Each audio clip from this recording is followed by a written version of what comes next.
Confuse हो जाते हैं। जब आपने पिछले रास्ते से आपने घुसा होगा तब पिकनिक स्पॉट बना लिया, चलो माता ने बुलाया, चलो बुलावा आया है। नमस्कार दोस्तों, स्वागत है आपका मेरे चैनल पे। तो एक बार फिर मैं माता वैष्णो रानी के रास्ते पे खड़ा हूँ, जो कि मध्य का रास्ता है। आधा हम लोग तय कर चुके हैं, आधे रास्ते पे खड़े हैं।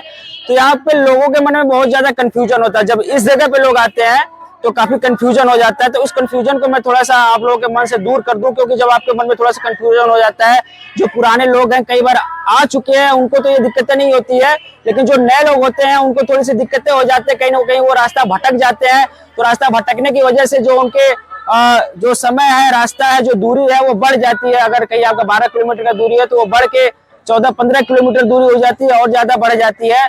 तो कहीं ना कहीं वो गलत रास्ता पकड़ लेते हैं। तो इन चीजों को मैं आपको बताऊंगा। आप यहाँ से देख सकते हैं, ये लिखा है भवन का रास्ता अर्धकुमारी। तो ये जब आप सीधे जाएंगे तो ये आपको वैष्णो देवी के पास ले जाएगा, जो कि माता वैष्णो देवी का जो मेन स्थान है, ये आपको वहां ले जाएगा। अब अगर आप यहाँ से जाएंगे तो ये अर्धकुमारी लेके जाएगा। तो ये आपको अर्धकुमारी लेके जाएगा। तो अर्धकुमारी से अगर आपको होते हुए जाना है तो वो रास्ता काफी कठिन है। वो रास्ता जो है थोड़ा सा डगमग भरी हुई है, ऊंची नीची है, तो वो रास्ता थोड़ा कठिन है। तो उस रास्ते से लोग नहीं जाते हैं। उस रास्ते पर सिर्फ घोड़ा गाड़ी ही चलती है, पालकी वगैरह चलती है। तो जो आम जनता के जाने की जो रास्ते हैं वो इस रास्ते से लोगों को जाना चाहिए। रास्ता आपको सीधे वैष्णो देवी तक ले जाएगा। यहाँ से वैष्णो देवी कम से कम 4 से 5 किलोमीटर के आसपास है। और आप जब इधर से घूम के जाएंगे तो ये अर्धकुमारी चला जाएगा। तो अर्धकुमारी से आप घूमते हुए आपको वापस वैष्णो देवी नहीं जाना है, घोड़े वाले रोड से नहीं जाना है। आपको वापस फिर यहीं आना है। आप अर्धकुमारी जाएंगे, वहां से टिकट लेके आप फिर यहीं आएंगे। तो यहाँ से फिर आपको चले जाना है।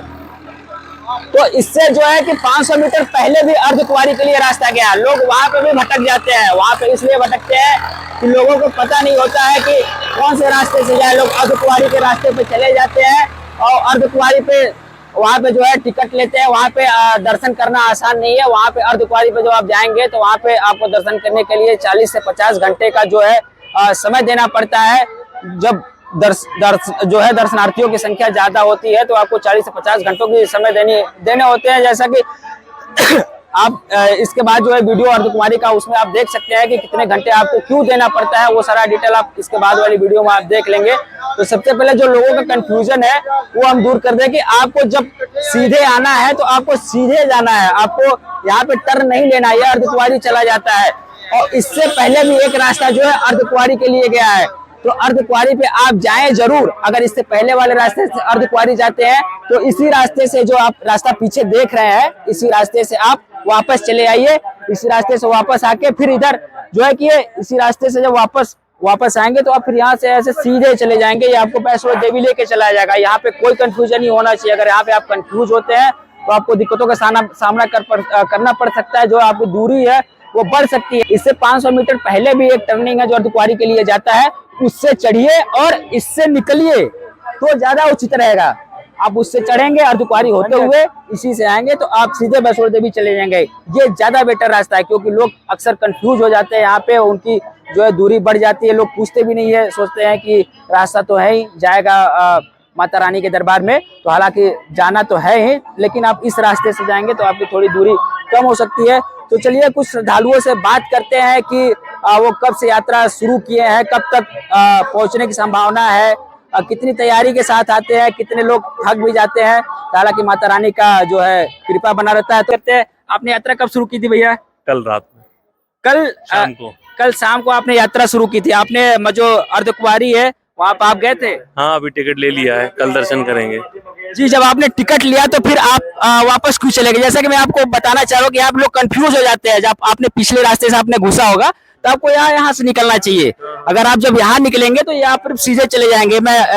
इसीलिए मैं यहाँ पे खड़ा होकर लोगों को बताना चाह रहा हूँ कि लोग कंफ्यूज हो जाते हैं। उस रास्ते से घुसे होंगे, वहां पे टिकट लिए होंगे, फिर वापस आए। इनका 2 किलोमीटर का जो दूरी है वो बढ़ गया, तो इस वजह से थोड़ी कंफ्यूजन रहती है। तो चलिए, इन्होंने अच्छी बात बताई है, वहां से टिकट लिए फिर वापस आएंगे। नहीं, आपको ऐसा नहीं करना है। आप जब पीछे से घुसेंगे 500 मीटर पहले से आपको घुसना है, टिकट लेना है और आपको यहाँ निकलना है। यहाँ से निकल के आपको सीधे चले जाना है। तो धन्यवाद भैया। तो एक बच्चा हमारे साथ और है। बाबू, आपने कब यात्रा शुरू किया था? कल आपने यात्रा शुरू किया था, आप अर्धकुंवारी चले गए, अर्धकुंवारी होके चले आए, तो जाना तो दूर है अभी। अभी मेरे को कल जाऊंगा। अच्छा, कल पहुंचेंगे। चलिए, बच्चा जितना जानता है उतना बोल रहा है। अभी माता रानी यहाँ से 5 किलोमीटर दूर है, पहुंच जाओगे ना? पैरों में दर्द तो नहीं होगा? एक बार नारा लगा दो, वैष्णो माता की जय। जय। चलिए, बच्चा बहुत अच्छा है, साहसी बच्चा है, पहुंचेगा धीरे धीरे।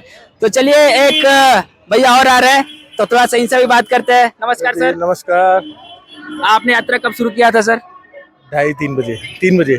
2:30-3 बजे सर ने यात्रा शुरू किया था। आप अर्धकुंवारी से हो क्या रहे हैं? हाँ जी, हाँ जी। तो देखिए, जैसा मैं आपको बताना चाह रहा हूँ, मैं इसी कंफ्यूजन को दूर करने के लिए मैं यहाँ पे खड़ा हूँ। 2 मिनट समय दीजिएगा सर। जब आप 500 मीटर पहले अर्धकुंवारी पे गए, वहाँ पे आपने टिकट लिया होगा काहे का? अर्धकुंवारी के दर्शन के लिए आपने? अर्धकुंवारी का दर्शन नहीं किया, हम तो बाहर से ही दर्शन करके सीधा आए। अच्छा, बाहर से आपने, चलिए बाहर से आपने दर्शन किया, तो आपको दर्शन करने के बाद इस रास्ते से आना चाहिए था।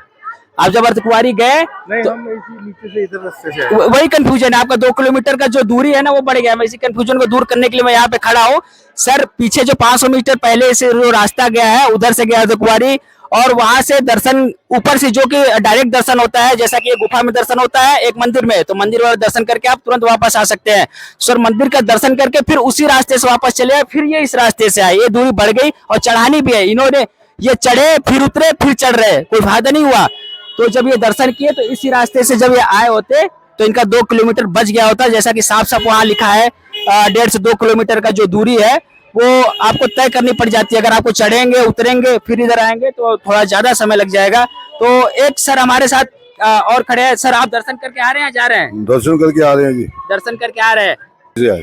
दिल्ली से। तो दिल्ली वासियों को कुछ कहना चाहेंगे? दिल्ली वासी और सभी देश के सभी निवासियों को प्रार्थना है, और सभी माता जी के आशीर्वाद लेने के लिए आया करें, लेकिन व्यवस्था को बना के और सभी देवियों के दर्शन करते हुए आए जी। क्योंकि समय लेकर चलें अपने साथ, और समय के साथ ही दर्शन करें, और माता सभी देवियों का आशीर्वाद, बाणगंगा में नहाएं, फिर अपना दर्शन तो करें। जैसे कि आपका यहाँ पे कितनी बार दर्शन हो गया? मतलब पहली बार है, इससे पहले भी आ चुके हैं? नहीं, हम तो रेगुलर 75-74 से आ रहे हैं।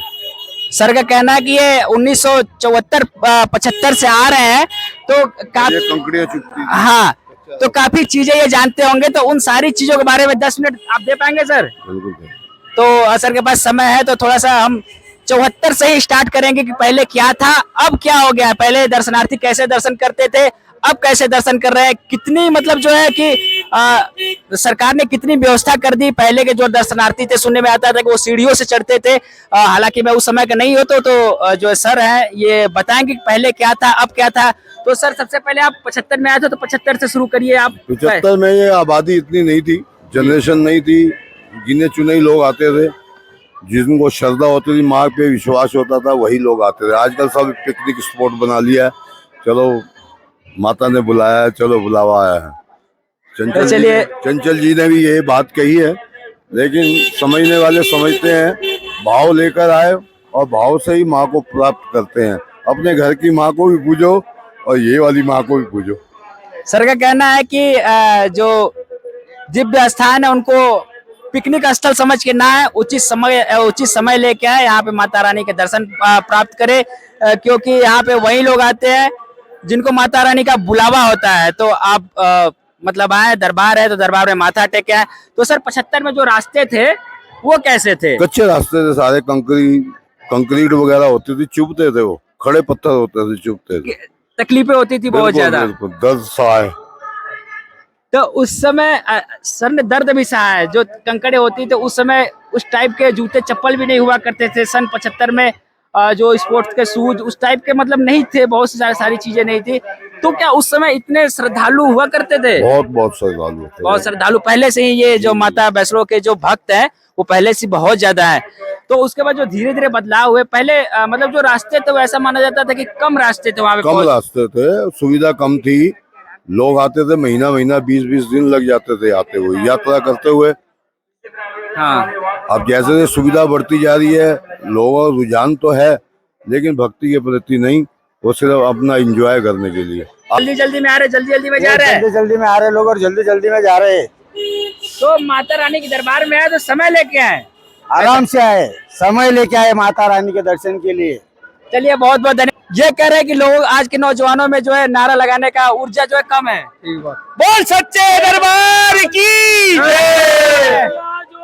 वाली माता जी तोड़ी सदाई जय। देखिए ऐसे इनका कहना है कि ऊर्जावान रहिए, लोगों को ऊर्जावान बनाइए, तभी आप वहां तक पहुंचेंगे, नहीं तो ये यात्रा आपको थोड़ा कठिन लग सकता है अगर शांति शांति आ जाएगा। जय माता दी। तो चलिए यही पे वीडियो को समाप्त करते हैं। कुछ लोग